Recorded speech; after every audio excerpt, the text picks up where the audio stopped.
السلام عليكم.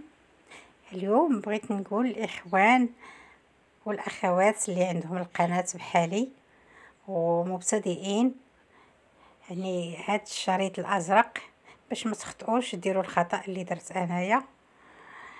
هاد الشريط الازرق حتى كتكتمل فيه 100%، هاد يمكن لينا نتخلصوا من الادسنس. قبل ما كنتش عارفه، ولكن بحثت بزاف، في اليوتيوب على ان شي واحد اللي يفسر بحال هذه المسائل. هذا ما لقيتش.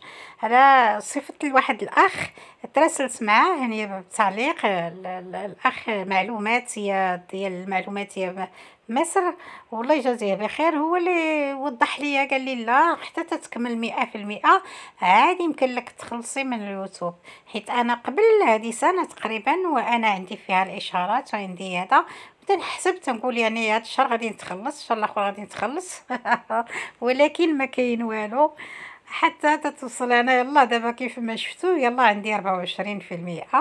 وهذا علاش بغيت نقول الاخوان والاخوات اللي بحالي، يعني بلا ما تعذبوا راسكم، بلا ما ديروا حتى شي حاجه، راه غادي توصل. يعني لا، انا درت جميع الاجراءات، يعني ربطت البنك ديالي بالادسنس هذا، ودرت يعني جميع الاجراءات، ولكن يعني باقي ما كاين حتى شي حاجه.